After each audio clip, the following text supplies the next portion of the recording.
Tanto hoy día como parte de la clase de mañana vamos a analizar un poco más los temas más propios como desde la administración pública. Ayer hablamos un poco más de los temas más de contexto y hoy día vamos a discutir, conversar algunos temas que a partir de la teoría de la administración pública tienen un impacto respecto de este ámbito, de esto que llamamos las políticas públicas.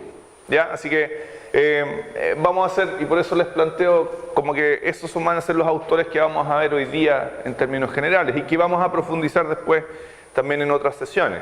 ¿Ya? Así que aquellos que tienen alguna formación en ciencia política, en administración pública, me van a poder ayudar al desarrollo de la clase. Lo primero es que para aquellos que no vienen de nuestro ámbito disciplinario, ¿cierto? La administración pública, los estudios sobre administración pública en general depende un poco de las distintas tradiciones, pero en general hablamos más bien que la administración pública se empieza a estudiar sistemáticamente, más bien hacia finales del siglo XVII, del XVIII. Pero lo interesante es que la administración pública, como fenómeno social, ¿cierto?, ha existido desde siempre. Entonces, una cosa es la actividad de la administración pública y otra cosa es el estudio sobre la administración pública. La actividad de la administración pública ha estado presente siempre y lo interesante es que, claro, a lo largo de la historia, han habido distintos hitos y distintas situaciones, distintos momentos históricos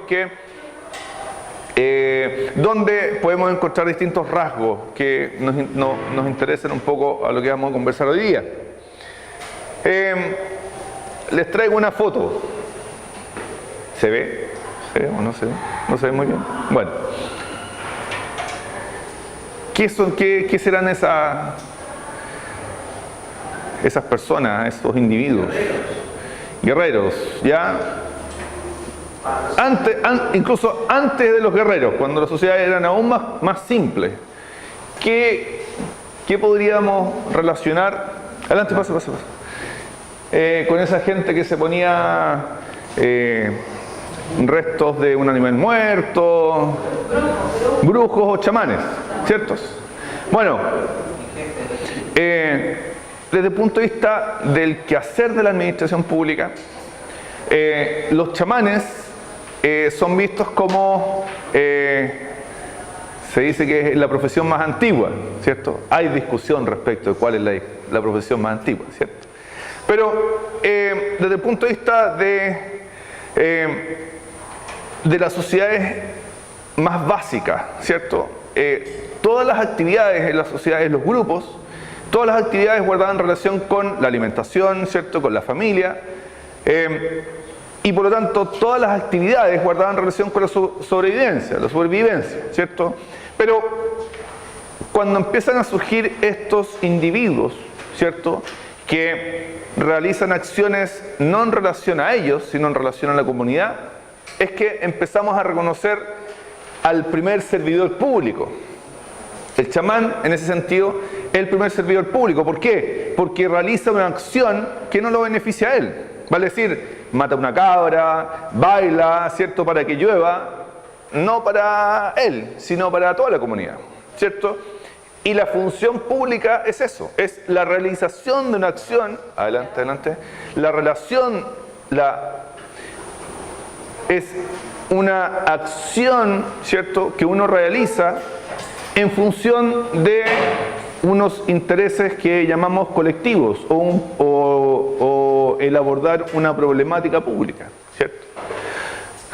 La esencia de la función pública guarda relación con eso, con el hacer algo que no está en estricta relación con una necesidad básica, inicial, personal, sino que con un asunto que nos beneficia a todos. Entonces, ese elemento básico es lo que llamamos la función pública, ¿cierto? Y las sociedades, en la medida que se fueron haciendo más complejas, ¿cierto?, empezaron a desarrollar en cantidad, en dimensión, ¿cierto?, esto que llamamos la función pública. Adelante. En todas las sociedades más importantes, ¿cierto? Acuérdense, todas sus clases de historia universal, ¿cierto? Bueno, todas las sociedades tenían individuos dedicados a este tipo de menesteres ligados a la vida en comunidad. Hola, adelante. Entonces, la actividad administrativa pública, ¿cierto? Parte desde que las sociedades se hacen más complejas. Ahora, cuando esto que parecía tan básico inicialmente, cuando esto se va sofisticando? Bueno, hay varios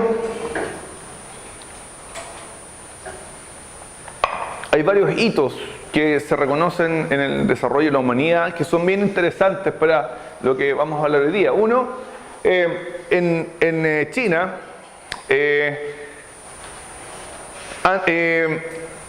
en la dinastía Han, que se llama, se empieza a hacer evidente que para que la sociedad china se desarrollara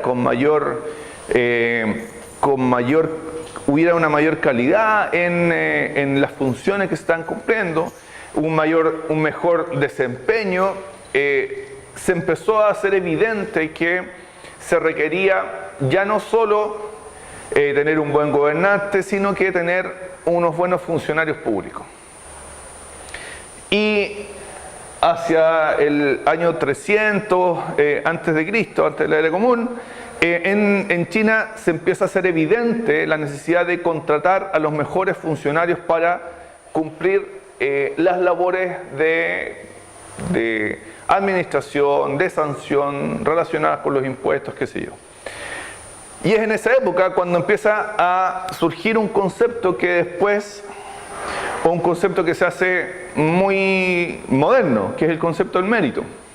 Entonces, en China, hacia el año 350, si mal no recuerdo, se empieza a ocupar esto que llamamos los concursos de antecedentes.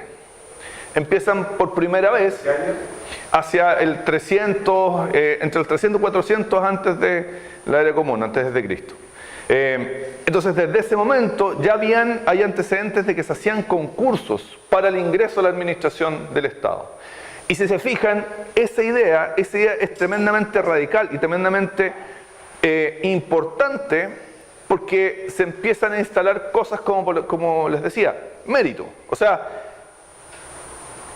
aquellos que cumplen ciertas funciones deben tener ciertas habilidades, ciertos requisitos, deben cumplir ciertos requisitos para poder cumplirse estas funciones. Entonces, el mérito, la profesionalización, todos estos conceptos que parecen tan modernos, bueno, desde hace mucho tiempo las sociedades los empiezan a desarrollar y a reconocer.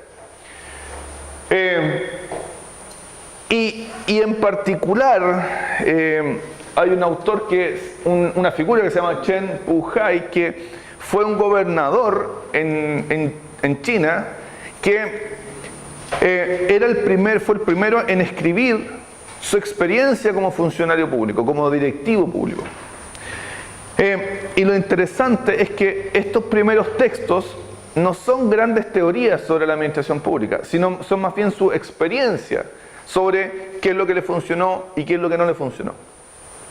Entonces, los primeros textos sobre administración pública como ese eran básicamente reflexiones personales que un funcionario público las escribía y las diseminaba, se las entregaba a otras personas y les decía, bueno, a mí esto me funcionó. Entonces, si usted quiere tener un buen sistema de recaudación de impuestos o un buen sistema de sanción, le recomiendo esto.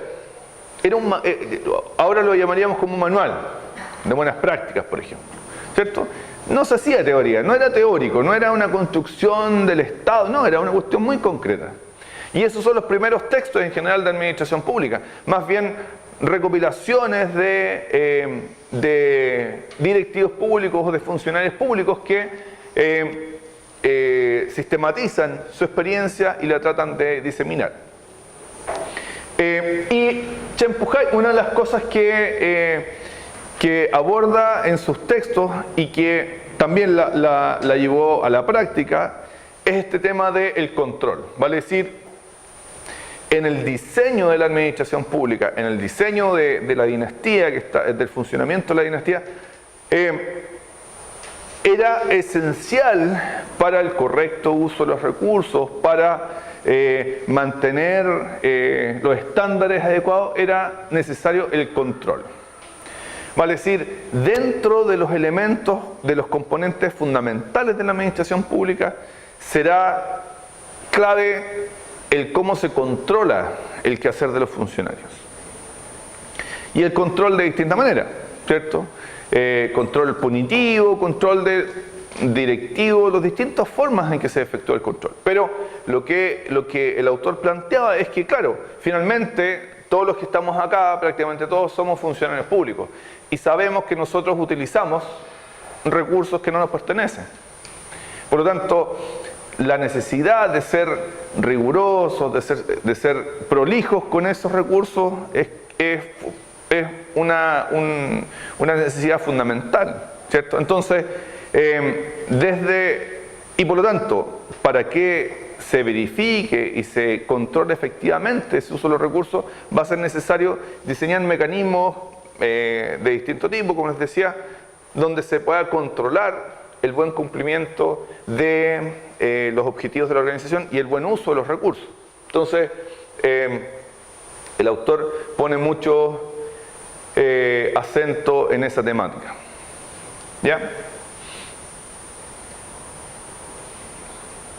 Y como lo que les comentaba también, a partir de estos autores, es que vemos que se hace la relación entre administración pública y desarrollo, vale decir, en la medida que haya una mejor administración pública funcionando mejor, las posibilidades de que la sociedad se desarrolle van a ser mucho más altas. ¿Por qué? Porque hay reglas claras, porque hay recursos utilizados de mejor manera, porque se definen mejor los objetivos colectivos. Entonces, esta idea de que las instituciones son relevantes para poder generar niveles crecientes de desarrollo, bueno, ya venía muy desarrollada desde estos primeros textos.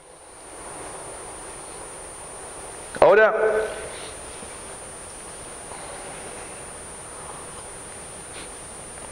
más allá de esos clásicos, de los textos más clásicos que les comentaba, después, desde el punto de vista histórico, lo que llamamos un poco la discusión más moderna de la administración pública, ¿cierto?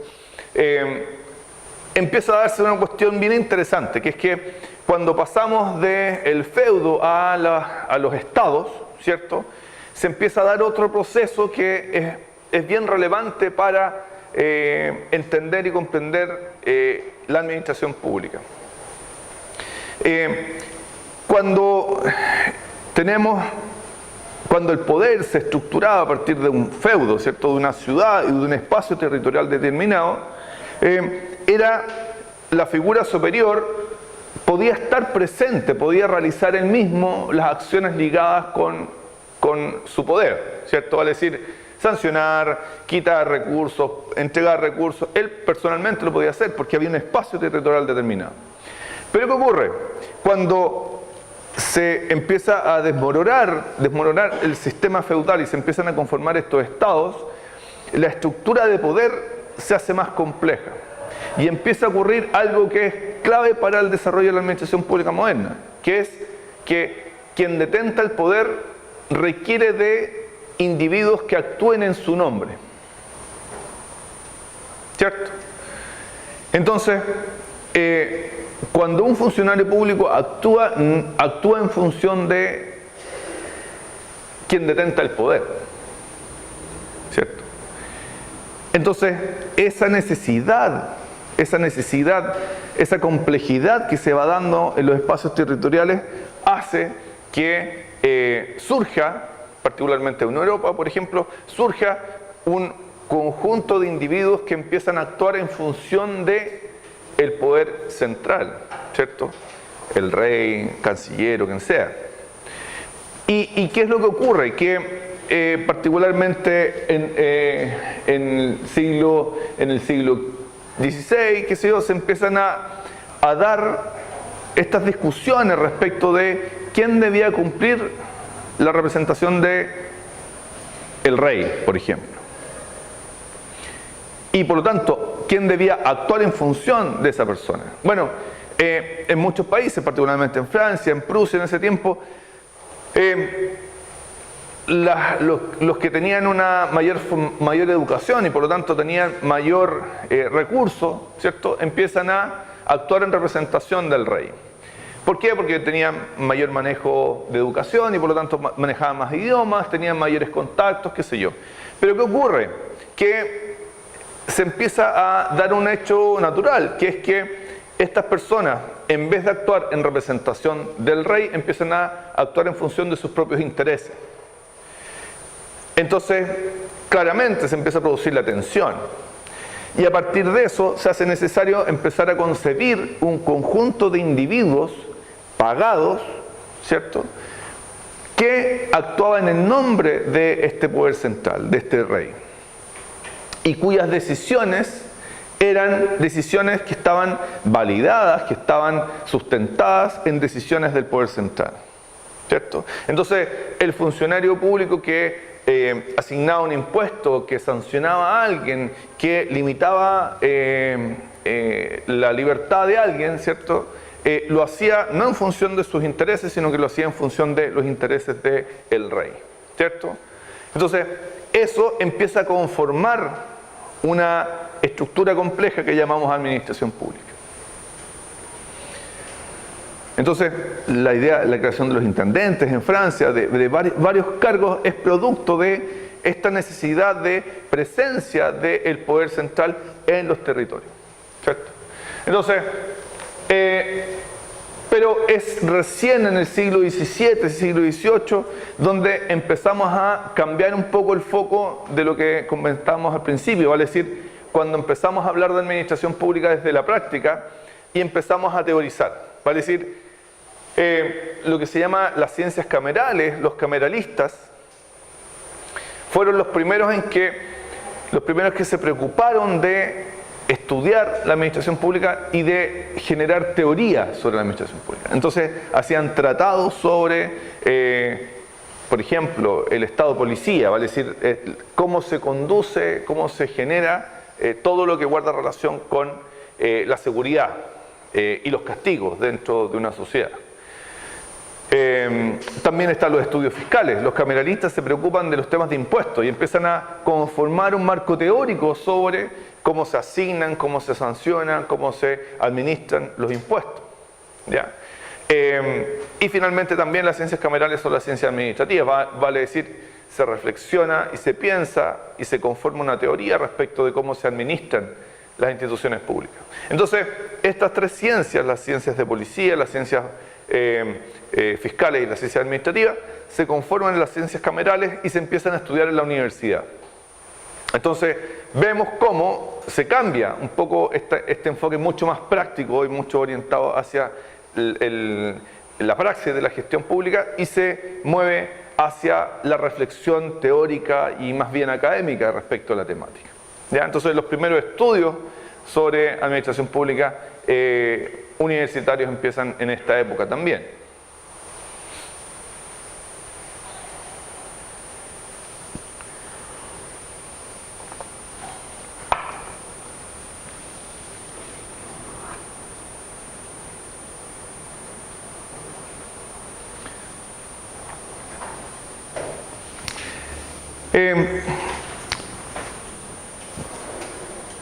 Entonces, en el siglo XIX es cuando es el momento en que empezamos a ver las discusiones teóricas sobre la administración pública más cercanas, o más ligadas, más relacionadas con los temas y las temáticas más actuales. En el siglo XIX empezamos a ver como dos grandes corrientes de reflexión sobre la teoría, sobre la administración pública. Uno es la discusión más europeo-continental, que tenía una tradición y una historia muy vasta, ¿cierto? Como les decía, desde el siglo XV, siglo XVI, ya se empieza a conformar un modo de administración pública que ya en el siglo XIX tenía una historia, una tradición. En cambio, en las Américas en general, ¿cierto?, ese modelo de administración no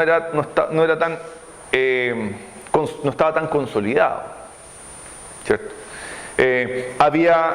Habían procesos de independencia, ¿cierto? Que buscan reestructurar el modo de organización, ¿cierto? Toman la historia, pero junto con esa historia incorporan elementos propios, ¿cierto? ¿Y qué ocurre? Es que en general en el siglo XIX lo que empezamos a ver es una tensión entre modelos de administración. Había un modelo que era el modelo más bien europeo, donde había una administración pública de alguna manera estable, profesional, que se relacionaba con la política, más bien no había una relación muy directa, ¿cierto? Puesto que cambiaban las coaliciones, los presidentes, ¿cierto? Y la administración pública ya más o menos consolidada gestionaba los asuntos públicos. En cambio, en las Américas, donde veíamos un desarrollo de la administración pública menor, se empieza a conformar un modo de gestión pública diferente, de administración pública diferente, que llamamos la teoría de los despojos. ¿Cuál era ese modelo o ese paradigma? La teoría de los despojos se refiere a que la administración pública es el botín de la elección.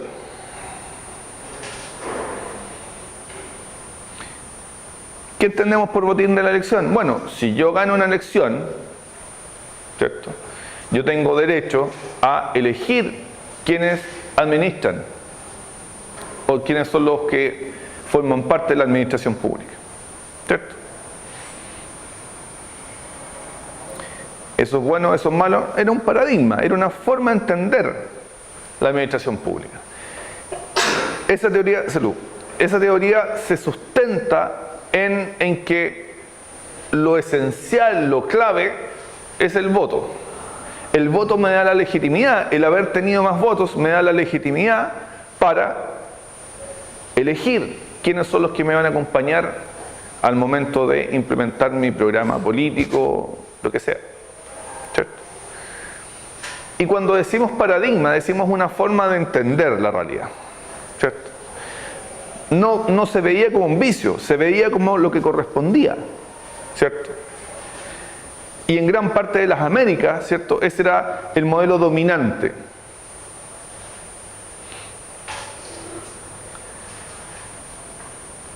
Por suerte, en América Latina eso ya no pasa, ¿cierto? Cuando hay... ¿Cierto? ¿Sí? ¿Todos están convencidos de eso? Claro, por cierto que en América Latina vemos un alto nivel de politización y partidización, ¿cierto? Hay un cambio de gobierno, ¿cierto? Y un cambio de signo político y hay muchos cambios. Ahora, ¿qué es lo que ocurre y lo que conversábamos ayer? Claro, si bien es cierto, hay un alto nivel de politización, tampoco significa que cambie todo, ¿cierto? Siempre hay una base, hay un nivel de estabilidad funcionaria que es más o menos, ¿cierto?, dependiendo los modos de organización de los países. Pero claro, la teoría de los despojos indicaba que toda la administración pública debía ser leal, toda la administración pública debía ser leal a quien ganaba, sin que existiese la posibilidad de un conocimiento propio, estable, ¿cierto?, e independiente de la política. Pero ese modelo extremo, llamémoslo así, ese modelo extremo de la idea de que la administración pública es el botín de una elección, ¿qué costos tiene para ustedes? ¿Qué costo tiene quien gane una elección? La interrupción de los procesos, el conocimiento. Lo que hablábamos ahí también, ¿cierto? Conocimiento. Se pierde el conocimiento. Las organizaciones se desarrollan y pierden cierto conocimiento. Inestabilidad en los procesos, ¿cierto? Se definen reglas que después se cambian, ¿cierto? Hablábamos del tema de idoneidad de quienes ocupan determinados lugares, ya se ve totalmente desdiversado, porque el foco, digamos, va a depender mucho del criterio que tenga el que ganó, si busca, digamos, personas idóneas, pero además por para sostener y mantener la teoría del despojo en el tiempo necesitan, digamos, de poner gente que lo va a seguir. Exactamente, que sea leal, que da lo mismo si sabe escribir o no sabe escribir, si eres experto o no eres experto, lo importante es, y lo esencial del modelo es la lealtad a quien ganó, ¿cierto? Entonces, ¿cómo? Al rey. Claro, al rey, a los reyesuelos que... ¿Ah? El proceso queda herido contendiente que tarda un tiempo en cicatrizar, digamos, el proceso se demora porque hay que empezar a armar de nuevo el equipo, digamos. O sea, todos los costos de una renovación en una organización, ¿cierto? O sea, se generan dinámicas perversas, ¿cierto? Gente que supuestamente estaba en contra de alguien, se cambia la chaqueta, como decimos en Chile, ¿cierto? Y se transforma en el defensor del nuevo jefe, ¿cierto? Y todo eso, todos esos procesos nefastos que ocurren en las organizaciones, ¿cierto? ¿Son todos costos cuando hay un cambio de ese tipo, por ejemplo, en la administración pública? ¿No hay ningún tipo de beneficio? Bueno, desde el punto de vista de la teoría de los despojos, el beneficio era que había una legitimidad política, una legitimidad entregada por el voto a la gestión pública. Eso era lo esencial y ese valor era lo que se rescataba en esa lógica, en ese concepto. Claro, pero por ahí la administración pública también tiene que estar acompañada de una visión política que le da quien gana la elección. Claro. Bueno, ¿y qué es lo que empieza a ocurrir? Es que el texto de Wilson, que también está dentro de la literatura recomendada, se menciona que particularmente en Inglaterra, en Francia, se da el otro extremo, donde hay una administración pública muy profesional, ¿cierto? Muy estable, donde quien gana la elección, ¿cierto?, tiene ciertas limitaciones. Un poco el otro extremo, ¿cierto? Vale decir, yo gano y no puedo cambiar a nadie, ¿cierto? Y lo que empieza a ocurrir es que se empieza a consolidar un poder administrativo en desmedro del poder político, ¿cierto? Entonces, yo gano y finalmente son estos funcionarios a quienes no puedo cambiar los que realmente definen qué se hace o no se hace. Entonces, aquello positivo de la estabilidad deviene eventualmente en algo negativo desde el punto de vista de la clase política. Y como tú decías, claro, eso positivo que tiene el sistema de teoría de los despojos, en el caso de la administración pública estable, con servicio civil altamente estable, claro, no está. O se hace más difícil. Pero aparte de los beneficios para la construcción política que tiene la cobertura de muchos cargos dentro de la administración pública, digamos, por ahí para la estructura política de nuestros países latinoamericanos, la cobertura de muchos cargos por el llegar a la gestión pública tiene que ver con la expectativa de participación política, digamos, de la población en general. O sea, mucho de la actividad cívica o política tiene que ver con la cobertura de cargos. Claro, absolutamente. El punto es cuál es el espacio de esos cargos en relación a los otros cargos. Perfecto. Y ahí viene Wilson. O sea, el planteamiento de Wilson. Wilson plantea esta idea de que, en definitiva, lo que existe en torno a la administración pública hay una dicotomía política-administración. Vale decir, en la teoría de los despojos se confundía todo. Vale decir, la política era la que se imponía respecto de todo. Pero lo que plantea Wilson es que, y como tú lo decías, es que en torno a la administración pública hay dos ámbitos. Está el ámbito de la política y el ámbito de la administración. Y se separan ambas lógicas. Entonces, la política, como ustedes lo ven ahí, la política se transforma entonces la discusión respecto del qué. En cambio, la administración pública se preocupa y se refiere a la discusión respecto del cómo. Entonces, claro, la actividad política, ¿cierto?, la militancia, el optar a cargos, ¿cierto?, va a estar o debería estar ligado a ocupar las posiciones que determinan el qué, ¿cierto? ¿Qué programas sociales vamos a hacer? qué tipo de beneficios se van a entregar, qué problemas públicos son los claves y por lo tanto respecto a los cuales hay que actuar. En cambio, hay otro ámbito de gente que se preocupa del cómo, vale decir, si está claro el qué, yo a partir de mi expertise, de mi conocimiento voy a definir, ok, lo que queremos es bajar la pobreza, ¿cierto? Ok, nosotros vamos, para hacer eso tenemos que hacer este tipo de cosas. ¿Cierto? Entonces, Wilson lo que dice es que... Buenas tardes. Adelante.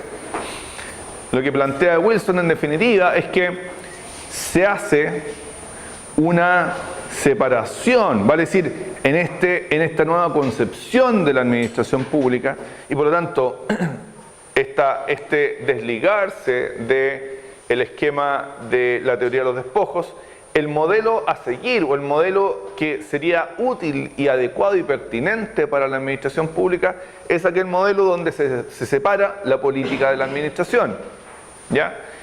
Y por lo tanto, donde se reconoce que la política tiene una injerencia y esa política se refiere a las elecciones y a los cambios de las prioridades, a los cambios de las políticas, ¿cierto? Se reconoce ese espacio, pero junto con reconocer ese espacio se debe reconocer que la administración pública tiene otra lógica, otra racionalidad.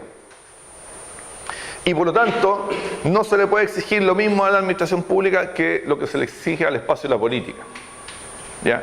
Entonces, el nuevo modo de conceptualización, y de hecho es bien interesante porque si bien es cierto Wilson es el autor más citado, existen autores argentinos, chilenos, colombianos que en el mismo periodo, principalmente entre 1880 y 1890, escribieron de esto mismo y hablaban de la necesidad de profesionalizar la administración pública y de reconocer particularmente la diferencia entre definir políticas de transporte y administrar trenes, ¿cierto? Uno guarda relación con el qué y otro el cómo, ¿cierto? Y en este cómo, en este ámbito, Letelier, Florentino Pérez y Pérez de Arce y otros autores en América Latina resaltaban que era necesario fundamentar y analizar un pensamiento administrativo propio que estuviera ligado a el cómo se hacen las cosas, ¿cierto? ¿Por qué? Porque la discusión de la política está en otra parte, ¿cierto? Está en la definición de las coaliciones, en la definición de los marcos políticos, de las ideas dominantes, pero en la discusión respecto a cómo administramos los recursos debe ser separada, debe estar desligada de eso. Entonces, a partir de este autor, como les digo, este autor y varios otros más, se empieza a reflexionar respecto de separar la política de la administración. Entonces, no es que se diga que la administración no tiene nada que ver con la política, sino que cada una tiene su espacio. Y el gran problema es que en algunos sistemas administrativos esta frontera no está clara, ¿cierto? Y en algunos sistemas administrativos hay ciertos espacios de la administración pública que se analizan y se utilizan o se conceptualizan de la misma forma que se conceptualizan desde el punto de vista de la política. Entonces, por eso tenemos en muchos sistemas en América Latina que incluso en aquellos funcionarios dedicados al cómo también tenemos partidización, ¿cierto? Y que desde el punto de vista de esta conceptualización claramente no es consistente. Pero eso puede entenderse porque somos sociedades relativamente nuevas con respecto a la democracia y al partido, o en Europa también pasa. Es que lo que comentaba es que, claro, el periodo de desarrollo de las administraciones públicas en Europa duró mucho más tiempo, ¿cierto? Hubo más tiempo para este proceso de ensayo-error. Y de hecho, muchas de las administraciones públicas en Francia, en España, en Alemania, en Inglaterra, se dieron en contextos de monarquía. Entonces había un rey, ¿cierto?, que consolidó una estructura burocrática. Y después, cuando pasamos a los sistemas democráticos, se cambia el rey por el pueblo. Pero la administración sigue estando igual. Entonces, en caso de América Latina, claro, nosotros teníamos, nuestros pueblos originarios tenían modos de organización, ¿cierto?, que se dejan de lado y se impone un modo, el modo colonial, ¿cierto?, pero con lógicas desde fuera, ¿cierto?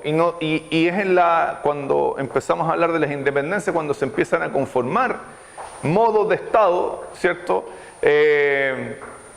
que claramente privilegian más bien estas ideas más bien desde la política y por lo tanto un alto nivel de politización. Y claro, al no existir sistemas administrativos consolidados y el llegar a la política, claramente la posibilidad de politización o partidización era mucho más alta, ¿cierto?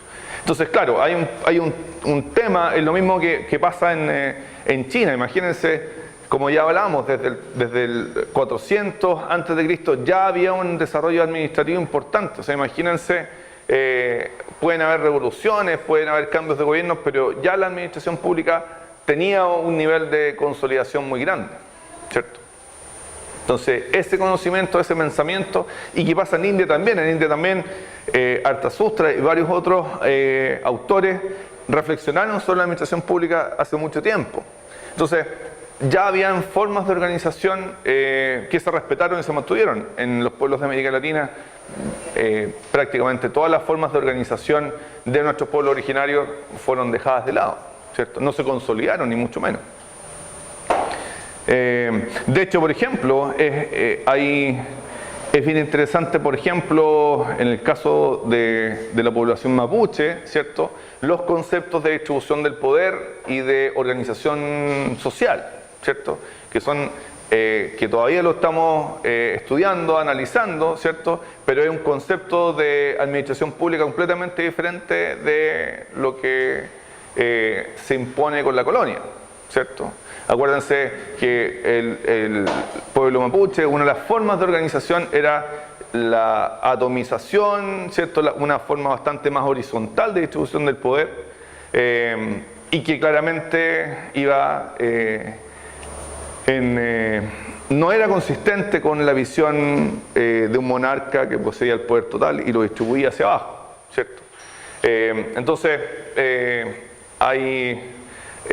bueno, y de hecho ahora, por lo menos en el sur de Chile, a partir de un poco de la tensión que hay con el pueblo mapuche respecto de algunos temas de autonomía y todo eso, ha surgido un poco también una revisión respecto de cómo son las formas de distribución del poder, cómo se resuelven los temas en las comunidades, y respecto a lo cual yo creo que todavía hay mucho que aprender y mucho que desarrollar en torno a esa temática.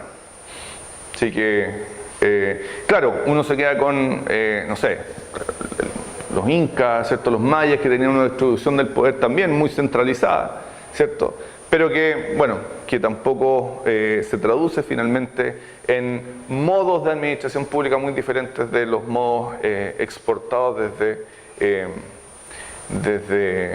a partir de las colonias.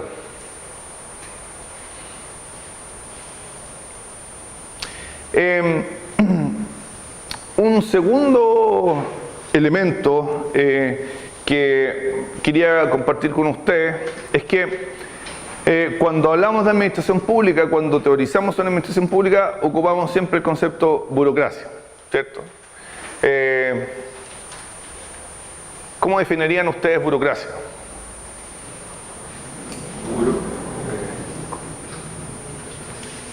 Con un concepto positivo o negativo de la palabra. Hoy en día hemos utilizado siempre como adjetivo, como crítica. ¿Cierto? Normalmente cuando uno habla pasa que es la burocracia, entre comillas. Exacto. Pero lo usamos. Claro. Burocracia sindical. Exacto. O sea, como hay un concepto peyorativo, un concepto negativo. En sí mismo el significado no es Con ni el despectivo ni peyorativo. Exactamente. O sea, ¿cuál es el y por qué traigo un poco el concepto ahora? Porque cuando nosotros hablamos de esta separación de la política y la administración, una de las formas organizativas donde se da esta separación es en el modelo burocrático. y burocrático weberiano, que es un autor, Max Weber, que conceptualiza esto. Ahora, a partir de lo que ustedes comentaron, ¿cierto? Claro, cuando uno habla de burocracia existe el concepto peyorativo, que guarda relación con los vicios, con los problemas, con las malas prácticas, ¿cierto? Y la definición conceptual, ¿cierto? Propiamente tal, que es la que vamos a hablar ahora. Y cuando hablamos de los vicios de la burocracia, hablamos de la enfermedad de la burocracia, con lo que llamamos las buropatologías, vale decir, las enfermedades burocráticas, ¿cierto? Entonces, cuando hablamos, que esta persona es burocrática, lo que estamos hablando es que tramita, que sí. Bueno, en realidad eso es la exacerbación de las características propias de un modelo, pero no es el modelo propiamente tal.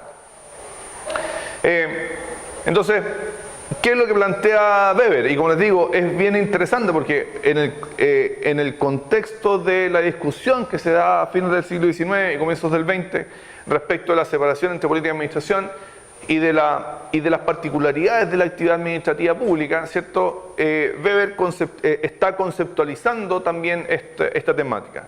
Entonces, Weber utiliza el concepto burocracia en un contexto más amplio, que es el contexto de cómo se ejerce el poder en la sociedad.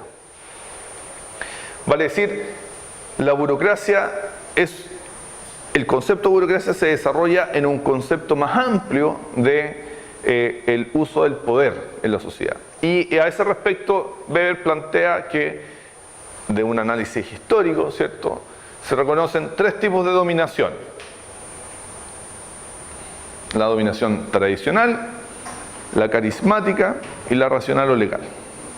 Vale decir, históricamente, cuando en una sociedad se ha ejercido el poder, se han utilizado normas o se le ha dado una legitimidad basada en la tradición, en el carisma o en lo racional o legal. La tradicional, ¿qué indica? Bueno, que hay normas que tradicionalmente se han respetado, se han observado. Adelante. Que tradicionalmente se han observado, se han respetado, y esas son las que finalmente... ¿Qué falta? ¿Qué pasó? No, pensé que había dejado mi celular ahí. Ok. No. Hay normas que se han respetado desde siempre y por lo tanto la legitimidad de las autoridades, ¿cierto?, que ejercen ese cargo está puesto en esas normas tradicionales. Entonces el rey, ¿cierto?, manda porque hay una norma tradicional que indica que hay ciertas personas que por su sangre azul pueden, ¿cierto?, dominar sobre un territorio, ¿cierto? Entonces, el rey manda por una norma tradicional, ¿cierto? Ahora, lo interesante es que Weber plantea que para que esa persona ejerza un poder, para que esa persona pueda mandar, requiere de un cuerpo administrativo que hace cumplir sus decisiones, ¿cierto? Y bueno, ese cuerpo administrativo, en el caso de las normas tradicionales, se encarga que esas normas tradicionales se respeten, ¿cierto? Puede ser el clero, puede ser la nobleza, lo que sea, ¿cierto?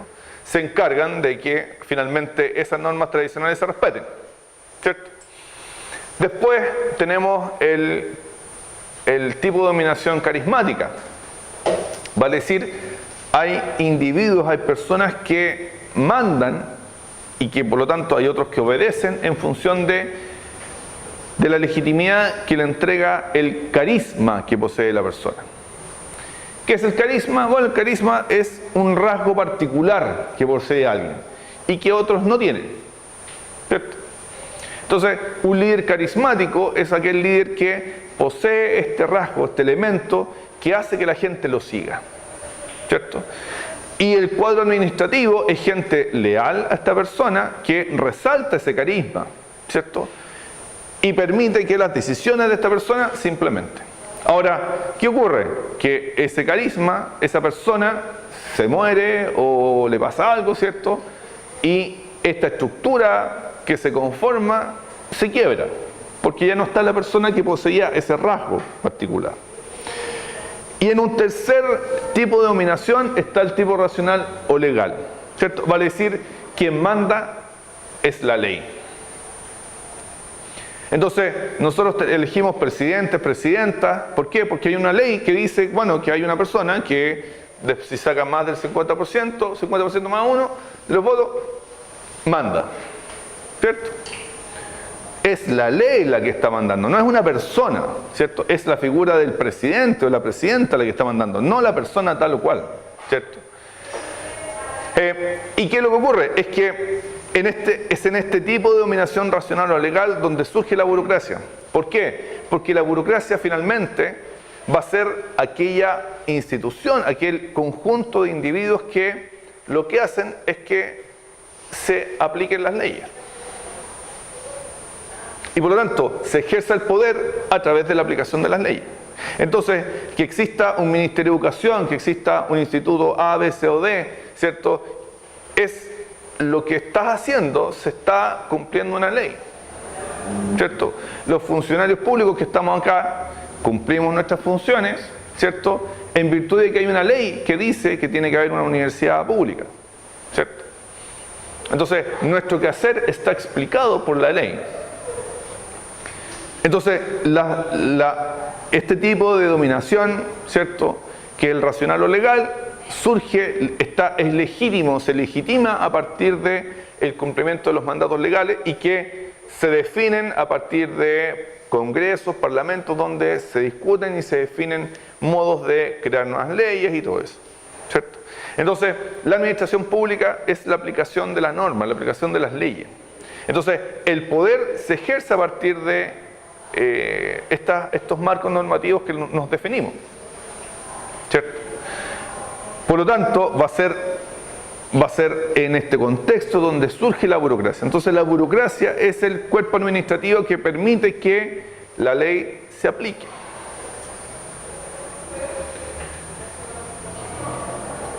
¿Y cómo se aplica? Bueno, de manera racional, vale decir, con modos racionales de toma de decisiones, ¿cierto? Con un uso adecuado de los recursos y con todos los elementos que vamos a ver un poco más adelante.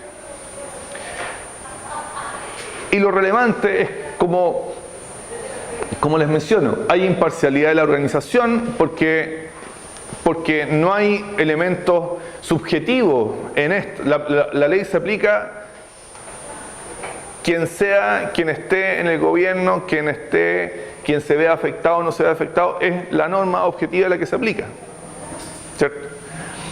Se separan los intereses individuales con aquellos de la comunidad toda, vale decir, las normas se aplican con la intención de respetar o de observar el bien común, ¿cierto? En cambio, en un sistema carismático, ¿cierto?, claramente se beneficiaban aquellos que eran leales a quien poseía este carisma, ¿cierto? Había un uso del poder en función de sus criterios, ¿cierto? Entonces, como vemos, la burocracia es esta forma racional de organización, ¿cierto?, que permite que el poder se ejerza en la sociedad y se hace a partir de ciertos criterios, ¿ya?, que son los que les voy a plantear ahora.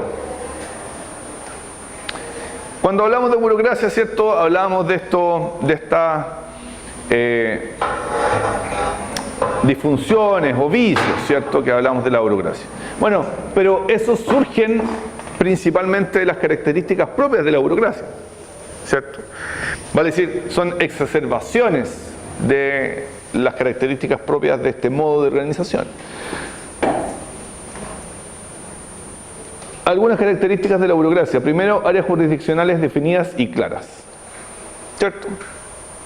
Existe una entidad a cargo de una temática, no existen dos. ¿Por qué? Porque hay un ámbito específico de competencia, ¿cierto? En el diseño, en la arquitectura del sistema burocrático se requiere precisión respecto de quién hace qué, ¿cierto? Entonces, si mi ámbito es la educación, la salud, ¿cierto? Bueno, respecto de eso yo podré tomar decisiones, pero si soy el canciller no puedo tomar decisiones respecto de infraestructura, ¿cierto? Porque hay áreas claramente definidas, ¿cierto? Jerarquía en la organización. Hay una estructura jerárquica en la organización. Hablamos del típico modelo piramidal de organización. ¿Por qué? Porque permite claramente reconocer el mando. Vale decir, hay alguien que está por sobre un equipo, un grupo de funcionarios, ¿cierto? Y nuevamente se establece una relación. Hay una sola persona respecto a la cual una sola persona es la que manda sobre un grupo de funcionarios. No son dos jefes. Uno no tiene dos jefes, uno tiene un solo jefe, uno solo jefe. ¿Cierto?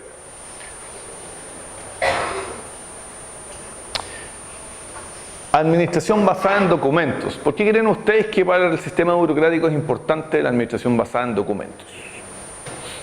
El papel, el formulario. ¿Por qué es importante? Lo que está escrito. Si no está escrito no existe eso. Otra prueba, ¿Cómo? agrega pruebas documentales ¿Para qué? para referirse a los antecedentes de algo que se va a poner o ejecutar.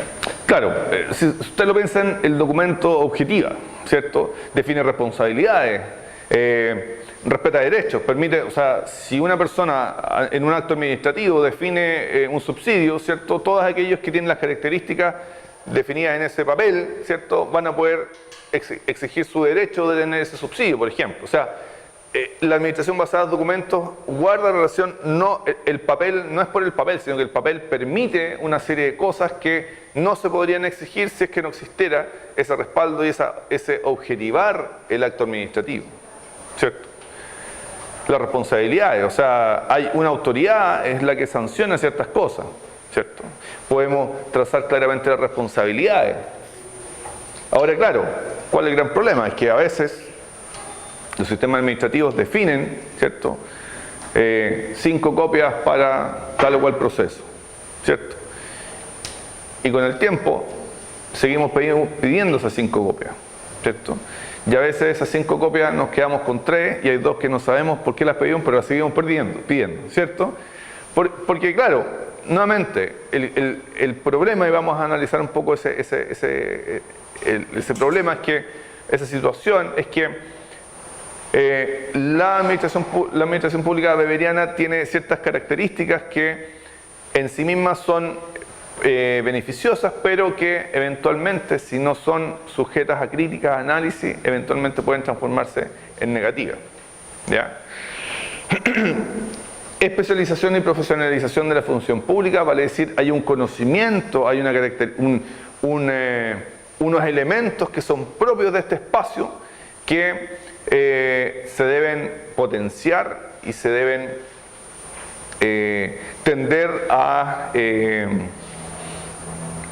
a respetar, ¿cierto? Vale decir, el funcionario público que con el tiempo se va especializando en un ámbito, bueno, claramente va adquiriendo mayor manejo sobre la temática y por lo tanto va a poder tomar mejores decisiones o va a poder hacer mejor las cosas, ¿cierto? Producto de esa especialización. Dedicación exclusiva del funcionario, ¿cierto? Como les contaba, un poco la lógica y el concepto propio del sistema burocrático es que se requiere una dedicación exclusiva.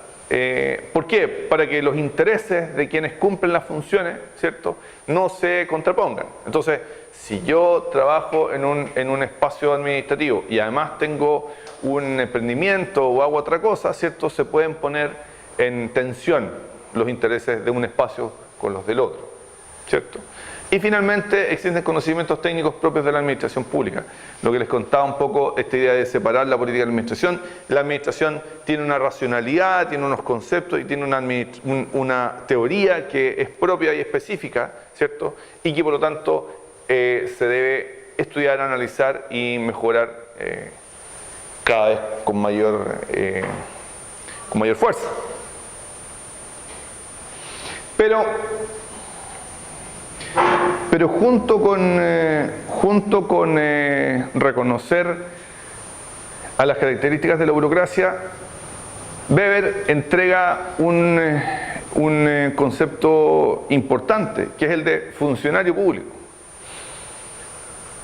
Vale decir, en este contexto de su teoría, es fundamental reconocer algo que no se había reconocido, que es el funcionario público. Debido a las particularidades de esta actividad, ¿cierto? Weber dice, bueno, para que el modelo burocrático funcione y para que exista una racionalidad, una lógica en este funcionamiento, es necesario que exista un funcionario o una funcionaria que responda a las siguientes características. Primero, vocación en el cumplimiento de las labores. Como no son sus intereses individuales los que están en juego, necesariamente este funcionario o esta funcionaria debe interesarle los intereses colectivos, ¿cierto? Y por lo tanto, esa vocación se refiere a una vocación por el servicio público, una vocación por los intereses, por el bien común. A propósito un poco de esta lógica aristotélica, digamos, de destacar la función del ciudadano, ¿cierto? El funcionario público tiene una posición social destacada en las labores que cumple. ¿Por qué? Porque cumple labores que influyen y que afectan y que benefician a todos los individuos de una comunidad. Nombrado por una autoridad superior, vale decir, yo no me defino como funcionario público, sino que hay alguien que posee los títulos para hacerlo, que me nombra como funcionario público. Y lo interesante es que, recuerden el concepto, funcionario público. Aquí hay una función que cumplir, ¿cierto? La relevancia del funcionario público es que hay una función que cumplir. Entonces, da lo mismo que quien cumple esa función se llame Juan, Marta, Luis, da lo mismo. Lo importante es la función que cumple.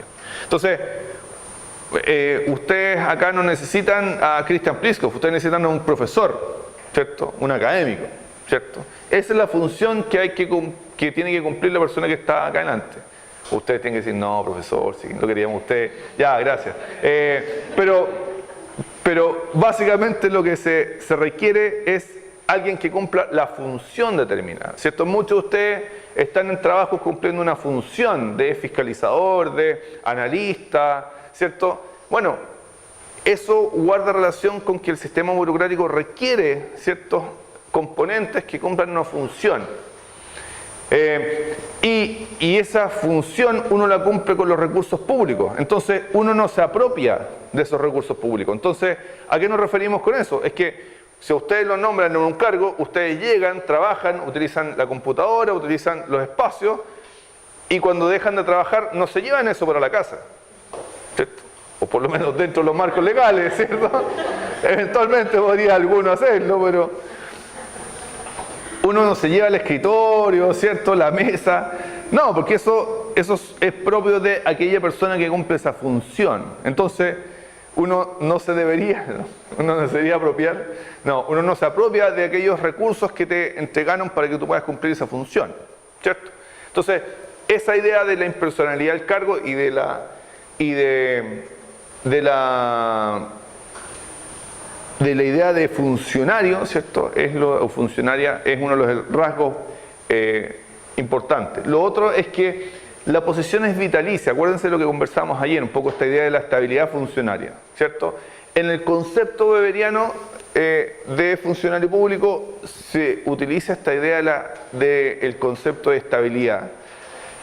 ¿Por qué? Porque básicamente se dice, bueno, este funcionario público no puede estar sujeto a los vaivenes políticos, de los ciclos políticos, que siempre van a existir, siempre van a haber cambios de autoridades. Pero como la función es la que queremos relevar, esta función no puede estar sujeta a cambio, lo que conversamos al principio, ¿cierto? Por la inestabilidad, por la pérdida del conocimiento, por todo esto. O sea, si hay una especialización, ¿cierto? Sería contraproducente que a esta persona que se especializa se le cambie cada 2, 3, 4 años, ¿cierto? Entonces, por eso la lógica el concepto de la posición vitalicia. Hay una compensación pecuniaria, va a decir, a la persona se le paga por las labores que cumple, ¿cierto? Y hay un desarrollo de carrera, va a decir, el funcionario público que ingresa a la administración pública a partir de sus méritos y sus desempeños va a ir avanzando. ¿Por qué? Porque se va a ir especializando. Y en la medida que se va a ir especializando, va a ir manejando un ámbito de la oficina que lo habilita para ir cumpliendo funciones superiores, ¿cierto? Entonces, estas son las características del funcionario público que se relacionan directamente con las características de la burocracia. ¿Algún comentario hasta ahora? ¿Lo habían visto? ¿No lo habían visto? ¿No? Entonces, ahora que cuando hablan de burocracia ya tienen más antecedentes y más datos respecto de qué hablamos cuando hablamos de burocracia en términos estrictos. A mí, por ejemplo, yo que no soy del ámbito social, empecé a leer, cuando arranqué la maestría, empecé a leer y hablábamos mucho de la bibliografía de burocracia, y lo único que tenía de burocracia era el concepto de sociedad, que la gente dice, qué burocracia, tanta el trámite y demás. Y ahora me queda claro, no me quedaba claro qué era burocracia. Claro. Sí. Claro, es que hay conceptos que... También. ¿Vieron Zootopia o no? En Zootopia, es que ustedes son... Zootopia, hay unos funcionarios, unos perezosos, que son los burócratas, ¿sí? Que no quedamos muy bien los funcionarios públicos con esa relación, pero claro, hay finalmente ese es el estigma de la... Ahora, claro, y vamos a ver un poquito más adelante, también el mismo sistema burocrático con el tiempo devino en algo diferente de lo que se conceptualizó inicialmente.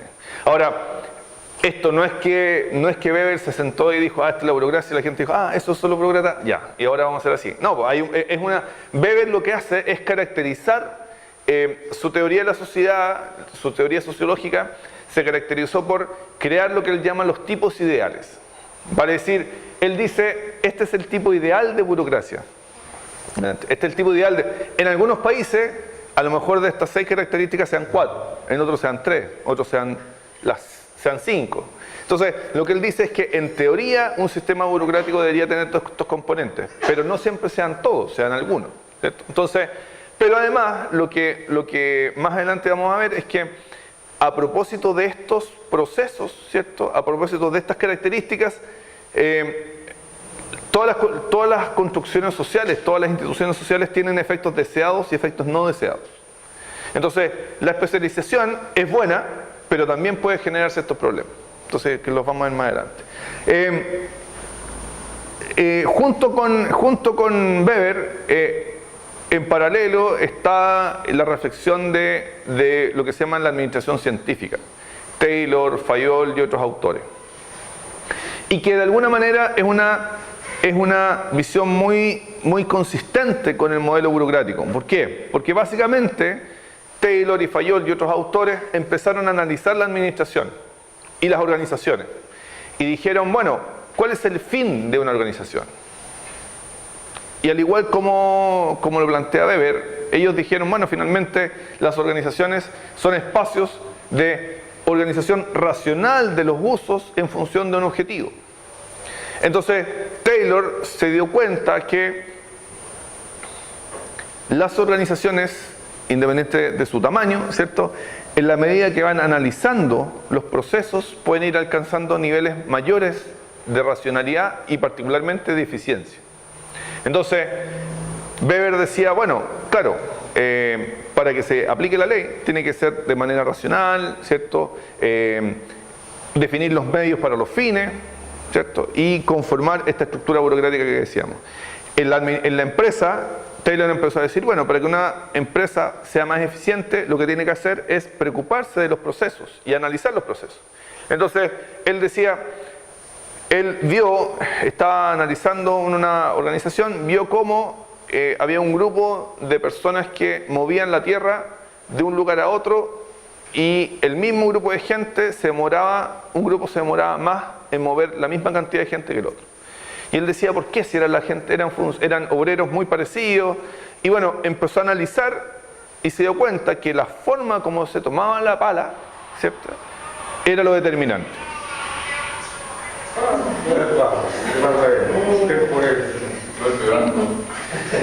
era la forma de tomar la pala era la determinante. ¿Ya? Entonces, y a partir de eso se dio cuenta que los que tomaban la pala de una manera era más eficiente desde el punto de vista de la fuerza que ejercían y la capacidad que tenían de la cantidad de material que movían. Entonces, a partir de ese concepto, Taylor dijo, bueno, si nosotros esto mismo, que yo me di cuenta acá, lo podríamos llevar a toda la organización. Entonces, lo que podemos hacer es que todas las organizaciones podemos analizar sus procesos de forma tal de que sea más eficiente en el uso de los recursos la organización. Entonces, cuando cuando nosotros decimos, bueno, uno de los vicios de la burocracia es que se preocupa mucho de los medios, ¿cierto? Bueno, la burocracia se preocupaba de los medios porque en la medida que yo analizaba los medios, puedo ser más racional en el alcanzar los objetivos definidos para esa institución. Y por lo tanto puedo cumplir de mejor manera el mandato legal que está definido para esa ley, para esa organización, ¿cierto? En una ley.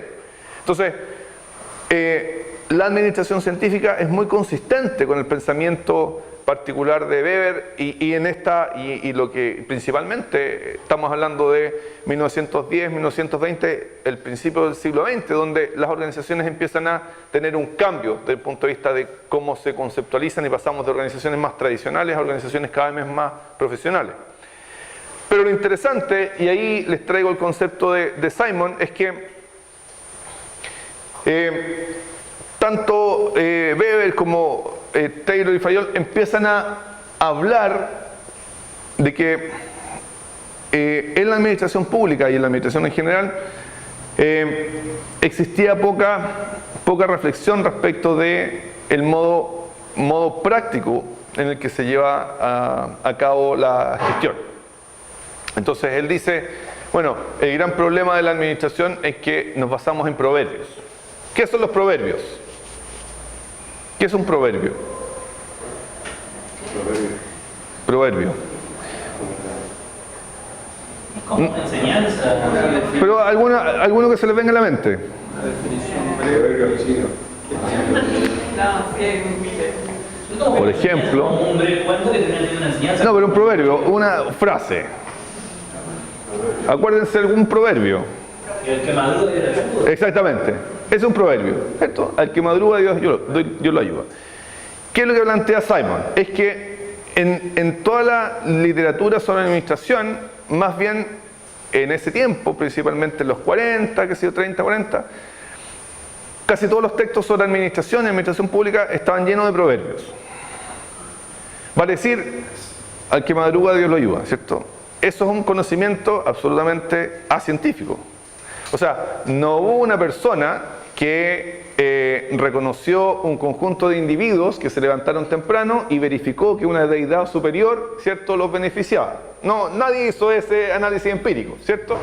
Entonces, es básicamente un conocimiento acientífico. Entonces, lo que Simon decía es que en la administración pública, en general, en la administración privada también, se basaba en muchos de estos proverbios, vale decir, no sé, la centralización es buena, o tiene que haber un solo jefe, o la unidad de mando. Y básicamente lo que empieza a criticar tanto de la teoría de la administración pública como de la teoría de la administración privada era que había muy poco análisis empírico respecto de cómo llevar a cabo esto. Vale decir, entonces, de alguna manera lo que empieza a cuestionar es si este modelo burocrático, por ejemplo, realmente era el más adecuado para las organizaciones públicas. Si el tener funcionarios apolíticos o funcionarios de carrera era la mejor decisión. Él decía, bueno, ¿dónde se ha hecho el análisis empírico que da cuenta que efectivamente estas normas son las pertinentes? Entonces, lo que pone en cuestión, en tela de juicio, es esta idea de la racionalidad total. Vale decir, finalmente, la promesa que plantea Weber de que definamos los mejores medios para alcanzar los fines, ¿cierto?, y que definamos claramente competencias claramente definidas y todos los elementos que ya vimos, toda esa promesa en realidad es solo eso, es solo un proverbio, ¿cierto? Más vale pájaro en mano que sin volando, ¿cierto? Eso no tenía mucha diferencia respecto de esto otro. Entonces, él habla de el hombre y la mujer administrativo, vale decir, en el ámbito donde nos movemos, en el ámbito de la gestión pública y la gestión privada, más que máximas, más que proverbios, en realidad lo que hay es una racionalidad limitada. Vale decir, nosotros tomamos decisiones o se toman decisiones en función de los elementos que existen, no de un óptimo. ¿Ya? Y que es un tema que en el caso de ustedes, cuando ya vean modelos más específicos de evaluación de políticas públicas y de toma de decisiones, sale mucho este tema de la racionalidad. Lo que plantea Weber es con una racionalidad total, lo que plantea también Taylor, una racionalidad total. O sea, que uno puede realmente elegir los mejores medios para un fin determinado, ¿cierto? Y por lo tanto uno puede diseñar una burocracia para alcanzar los fines determinados. Pero Simon lo que dice, en realidad, en la administración pública, en la administración privada, las personas están sujetas a ciertos límites. Vale decir, ¿qué tipo de límites? Bueno, todas las personas, todos tenemos algún tipo de lealtad, ¿cierto? Lealtad política, lealtad religiosa, lealtad a un club deportivo, ¿cierto? Todo eso genera que mis opciones de acción se limiten, ¿cierto? También tenemos limitaciones en términos de información. No manejamos todas las opciones, ¿cierto? Por ejemplo, para bajar la obesidad infantil, ¿cierto? Existen un conjunto de acciones que eventualmente se pueden realizar. Pero ustedes, como tomadores de decisión de política pública, no siempre tienen la posibilidad de tomar cualquiera de esas opciones, ¿cierto? Entonces, eso todo, y de hecho, eventualmente, debido a múltiples fuentes de información, qué sé yo, también esas limitaciones son concretas. O sea, hay cosas que no sabemos, que no podemos, nunca vamos a tener todas las opciones viables respecto a una temática, ¿cierto? Porque hay limitaciones en la capacidad de procesar información. Entonces, lo que él plantea es el concepto de racionalidad limitada. Y el concepto de racionalidad limitada habla de que finalmente uno no puede adoptar cualquier política, ¿cierto? Que no se puede tomar cualquier decisión en la organización, ¿cierto? De hecho, hay una cosa que se llama lo que llamamos el path dependency, hay ciertas decisiones que uno toma en el pasado que determinan las decisiones que se toman en el futuro, ¿cierto? En algún momento a alguien se le ocurrió elegir ese tipo de enchufe, ¿cierto? Y eso hace que todas las decisiones posteriores, ¿cierto?, en relación a cómo se enchufa hacia la electricidad, están determinadas por esa decisión. Entonces, en el futuro, ya no podemos volver atrás, ¿cierto? Entonces, en política pasa lo mismo. En política en algún momento se tomó una decisión respecto de dar gratuidad, de hacer las universidades públicas gratuitas o cobrar, lo que sea, y eso va determinando las políticas en el futuro, ¿cierto? Entonces, el modelo weberiano, el modelo burocrático que asumía, como les decía, esta idea de un diseño arquitectónico de la organización con medios claramente definidos para ciertos fines, con áreas de competencias claramente definidas, ¿cierto? Desde el punto de vista de Simon se pone en cuestión. ¿Por qué? Porque en realidad uno no tiene la opción de andar cambiando a cada rato los medios, sino que hay ciertas condiciones, ciertos factores, ciertos procesos que los determinan, ¿cierto? Lo otro es que, y ustedes también a lo mejor ya lo han visto, no sé si vieron el concepto de incrementalismo, la teoría del modelo incremental, o el enfoque por las ramas. Lindblom, ¿sí? Sobre políticas públicas. Exacto. Tiene que ver con un aprendizaje, digamos, a base de en la implementación o a medida que uno va desarrollando ciertas actividades y ante determinados errores, uno va adquiriendo capacidades que después implementa en otra instancia. O sea, básicamente la lógica incremental es que efectivamente que lo que tú vas haciendo se explica en gran medida por lo que hiciste en el periodo previo, por ejemplo, o el momento previo de decisión. Entonces, no es en el análisis de política pública, algunos autores como Lindblom plantean que finalmente en realidad no es que uno vaya a resolver la obesidad infantil a través de una política pública, sino lo que uno hace es tomar lo que ya se ha hecho, ajustarlo e ir resolviendo de alguna manera ese gran problema público, asumiendo que no lo va a resolver completamente, ¿cierto? Entonces hay una lógica incremental, vale decir, yo me baso en lo que se hacía antes, pero también hay un enfoque por las ramas, vale decir que yo no voy a resolver completamente el tema de la pobreza, yo voy a ir bajando el índice de pobreza o yo voy a bajar la desnutrición, pero es muy difícil que se llegue a eliminar completamente los problemas públicos. Como que contribuyen a... Exactamente. Contribuir a... Y por eso... Pueden hacer enfoque a esta problemática, pero estos varios contribuyen y no es que uno solo va a erradicar la problemática. Exactamente. ¿Cuál es el tema? Es que en el ámbito en el análisis de política pública, muchos autores asumen un enfoque racional.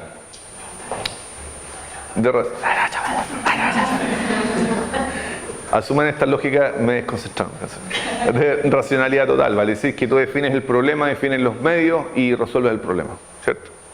Pero claramente es más complejo que eso. No, trasladando esto a lo que hablamos hoy de separar el qué y el cómo de la política, o sea, separar también el qué y el cómo implica desconocer que hay procedimientos administrativos o prácticas que están atravesados por un montón de cuestiones ideológicas, más allá de un cambio de gobierno, de políticos, digamos, partidarios, siempre van a estar atravesados por cuestiones ideológicas. O sea, bueno, por ahí el documento, el más objetivo del documento es poco objetivo también, ¿no?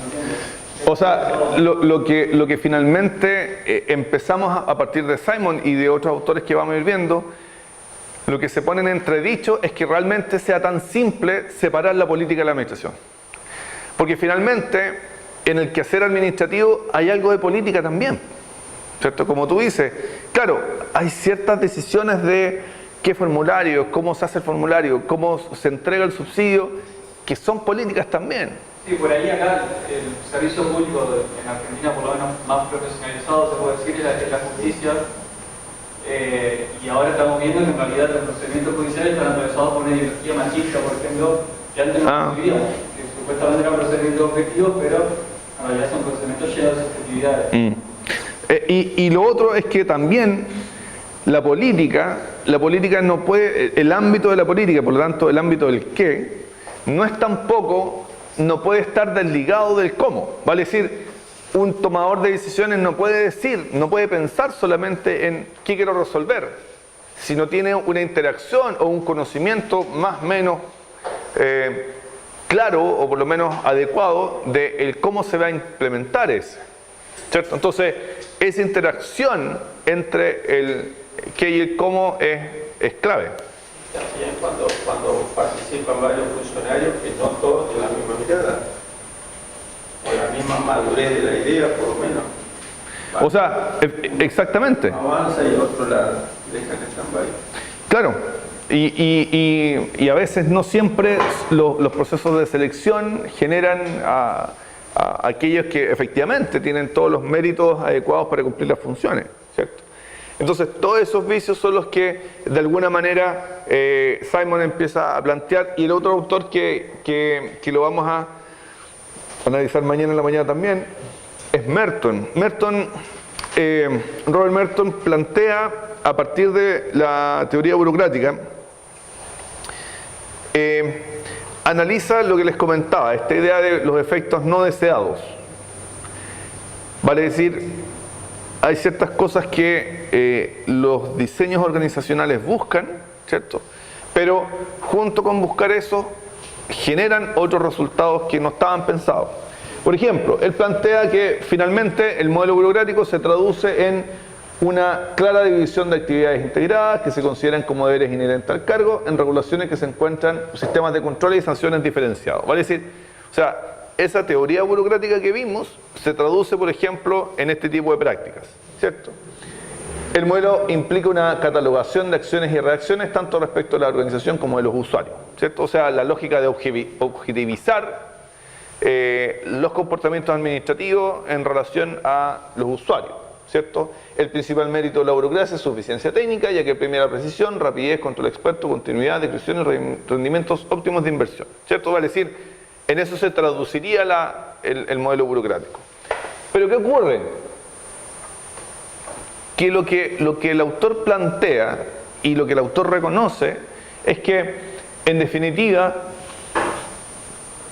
el modelo burocrático, los elementos positivos que resalta el modelo burocrático, ¿cierto? La objetividad, la racionalidad, todo eso, devienen en cosas negativas o eventualmente pueden traducirse en cosas negativas. Por ejemplo, incapacidad preparada. Vale decir, cuando yo me hago especialista en algo, ¿cierto? Al hacerme especialista en un ámbito, me hago inexperto en otro ámbito, ¿cierto? Entonces, si yo estoy todo el día viendo cierto procedimiento, cierto formulario, cierto análisis, me sacan un poquito de ese espacio y me transformo en un funcionario inepto, ¿cierto? Entonces, eso positivo que veíamos del sistema burocrático, que es la especialización, cuando está mal concebida la organización, eventualmente puede traducirse en incapacidad. Bien, cuando te especializas en algo y después disfrutar de que todos vengan a consultarte a vos o conversar. Y si tú faltas, la organización está perdida. O sea, cuando no está la persona que entrega los cheques, ¿cierto? O sea, o que no hace bien, o que quien hace las compras, la organización, ¿cierto? Prácticamente entra en colapso, ¿cierto? Entonces, ¿por qué? Porque se diseña para que haya una especialización total. Por ejemplo, si Alfredo no está, esta maestría no funciona, ¿cierto? Porque está especializado en la gestión de esto. Entonces, si no está él, no funciona nada, ¿cierto? Entonces, hay una especialización, ¿cierto? Entonces, ¿qué es lo que ocurre? Que finalmente, claro, algo que se veía como positivo, que es la especialización, deviene negativo. Hay un caso que les comenté, que en el ámbito de la educación, este tema de la incapacidad y de la profesionalización es un tema muy presente. O sea, por ejemplo, en medicina, cada vez se tiende a la especialización más grande. Entonces, el doctor ya no es solo experto en mano, sino que es experto en mano, el dedo índice de la mano izquierda, ¿cierto? O sea, ¿y por qué? Porque, claro, hay tanto conocimiento respecto a la temática que uno solamente requiere un experto en esto. Entonces, yo llego con el dedo del lado, no te puedo atender porque solo veo este dedo, ¿cierto? Entonces, esa lógica claramente es en el extremo, tiene costos para las organizaciones, ¿cierto? El funcionario que ve toda su vida una sola temática, se genera una serie de problemas. Como les contaba, en educación se da mucho. Por ejemplo, en una facultad de medicina veterinaria, ¿cierto? Había cerca de esta facultad de medicina veterinaria, había un circo. Y en el circo había un camello. Y el camello se enferma. Entonces llevan el camello a la facultad de medicina veterinaria. Pero imagínense, en Chile no hay camello. Entonces no hay camello, no. Entonces llegan y está el experto en vaca, el experto en caballo, pero no existía el experto en eso. Entonces, como que todos se miraron a la cara y dicen, ¿qué hacemos? Y claro, no sé. Y claro, el diseño de los planes de formación, ¿cierto?, tienden a orientarse a la especialización, ¿cierto? Pero el problema es que la especialización genera lo que decimos acá, genera incapacidad preparada. Vale decir, si te cambian un poco el entorno donde tú estás, no sabes cómo reaccionar. Entonces, la lógica es cómo lograr diseños organizacionales, y de hecho, en muchas organizaciones, a partir de esta idea, es que se empezaron a hacer todas estas ideas de trabajo en equipo o de rotación de cargos, de forma tal de que tú después de un tiempo puedes asumir otras responsabilidades, ¿cierto? Todo eso es producto de esto, de esta exacerbación de la especialización, ¿cierto? La especialización es positiva, pero finalmente en un diseño organizacional, cuando tú no conoces nada más que lo que tú haces, ¿cierto? Te separas de la organización finalmente y estás solo en tu entorno. Entonces, ese problema de la burocracia, ¿cierto? Es lo que el autor llama como incapacidad preparada. Lo otro es la psicosis ocupacional. Nuevamente, claro, la burocracia, al pensarse de manera tan racional, al concebirse